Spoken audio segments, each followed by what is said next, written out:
എല്ലാവർക്കും നമസ്കാരം. ഞാൻ അർഷാദ് ബത്തേരിയാണ്.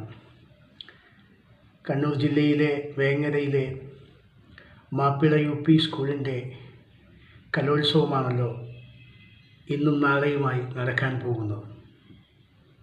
അതിൻ്റെ ഉദ്ഘാടകനായി ഇങ്ങനെ വരാൻ കഴിഞ്ഞതിലുള്ള സന്തോഷം ആദ്യമേ അറിയിക്കുന്നു.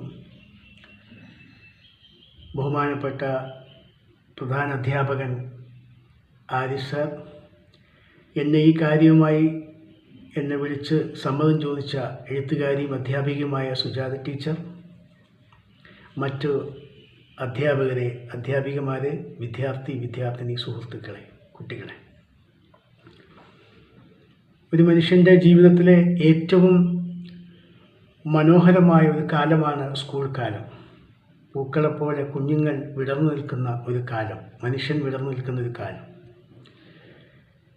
ക്ലാസ് മുറികളും മൈതാനങ്ങളും കളിമൈതാനങ്ങളും ചെറിയ ചെറിയ പെട്ടിക്കടകളും ഒക്കെ ഇടവഴികളുമൊക്കെയായി എല്ലാവർക്കും ഉണ്ട് ഓർമ്മയിൽ മധുരം കലർന്ന ഒരു സ്കൂൾ കാലം. ആ കാലത്ത് നമ്മുടെ ഉള്ളിലേക്ക് സംഗീതവും സാഹിത്യവും നൃത്തങ്ങളും ഫുട്ബോളും ക്രിക്കറ്റും ഒക്കെ കടന്നു വരും.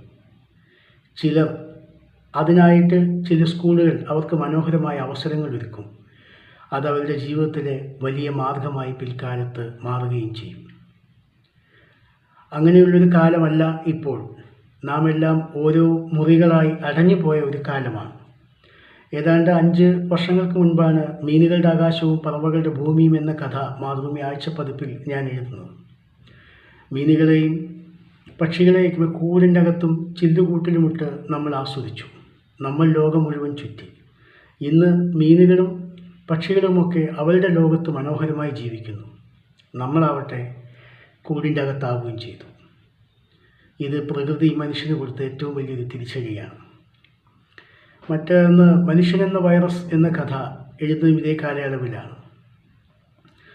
ഓരോ മനുഷ്യനും ഓരോ വൈറസാകുന്ന കാലം വരുമെന്ന് ആ കഥയിൽ സൂചിപ്പിക്കാൻ എനിക്ക് കഴിഞ്ഞിരുന്നു. ഇന്നൊരു മനുഷ്യൻ നടന്നു വരുമ്പോൾ അതാ ഒരു മനുഷ്യൻ നടന്നു വരുന്നു എന്ന് പറയുന്നതിന് പകരം അതാ ഒരു വൈറസ് നടന്നു വരുന്നു എന്ന് നാം മനുഷ്യരിൽ നിന്ന് സ്വയം അകലം സൂക്ഷിക്കാൻ, ഭയമുള്ള ഒരു അകലം സൂക്ഷിക്കാൻ നാം ശീലിച്ചു തുടങ്ങിയിരിക്കുന്നു. അത്തരമൊരു കാലത്ത് സ്കൂളുകളിൽ നിന്ന് ഓൺലൈൻ വഴിയെങ്കിലും ഇത്തരം കലോത്സവങ്ങൾ നടത്തുമ്പോൾ അതൊരു വലിയ സന്തോഷകരമായ വാർത്തയും സന്തോഷകരമായ കാര്യവുമാണ്. ഒരു കുട്ടിയുടെ ജീവിതത്തിലെ, നേരത്തെ പറഞ്ഞതുപോലെ, ഏറ്റവും മനോഹരമായ കാലമാണ്. സംഗീതത്തെയും സാഹിത്യത്തെയും നൃത്തത്തെയും ഒക്കെ സൂക്ഷിക്കുന്നതിൻ്റെ ഉള്ളിൽ എപ്പോഴും ഒരു നന്മയുണ്ടാവും. അവർക്ക് ഏറ്റവും നല്ല പരിശീലനം കിട്ടുന്നതും സ്കൂളിൽ നിന്നായിരിക്കും. ഒരു കുട്ടി തൻ്റെ കഴിവ് തിരിച്ചറിയുന്നത് വീടിനകത്തേക്കാൾ കൂടുതൽ താൻ ആരാണെന്ന് തിരിച്ചറിയുന്നത് സ്കൂളുകളിൽ നിന്നാണ്. തനിക്ക് പാട്ട് പാടാൻ അറിയുമോ, അതിനുള്ള ധൈര്യമുണ്ടോ, തനിക്ക് ചിത്രം വരയ്ക്കാൻ കഴിയുമോ, അതിനുള്ള ധൈര്യമുണ്ടോ എന്നൊക്കെ ഒരു കുട്ടി തിരിച്ചറിയുന്നത് സ്കൂളുകളിൽ നിന്നാണ്. അപ്പോൾ സ്കൂളുകളിൽ നിന്നാണ് ഒരു മനുഷ്യൻ്റെ വളർച്ചയുടെ യഥാർത്ഥ ടേണിംഗ് പോയിൻ്റ് സംഭവിക്കുന്നത്.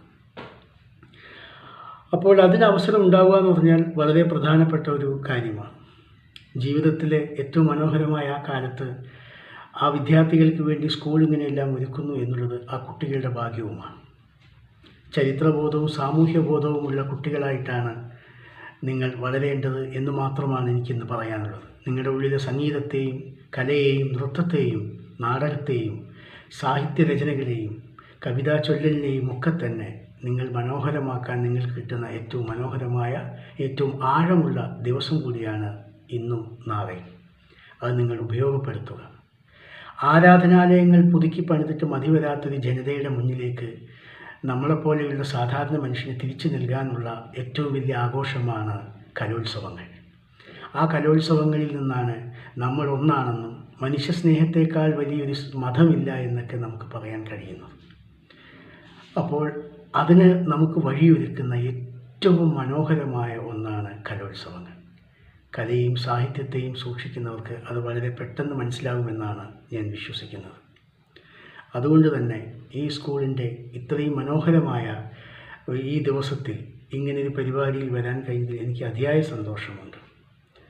ഞാൻ ഹൃദയം തുറഞ്ഞ എല്ലാ സ്നേഹത്തോടെയും ഈ കലോത്സവം ഉദ്ഘാടനം ചെയ്തതായി പ്രഖ്യാപിക്കുന്നു. നന്ദി.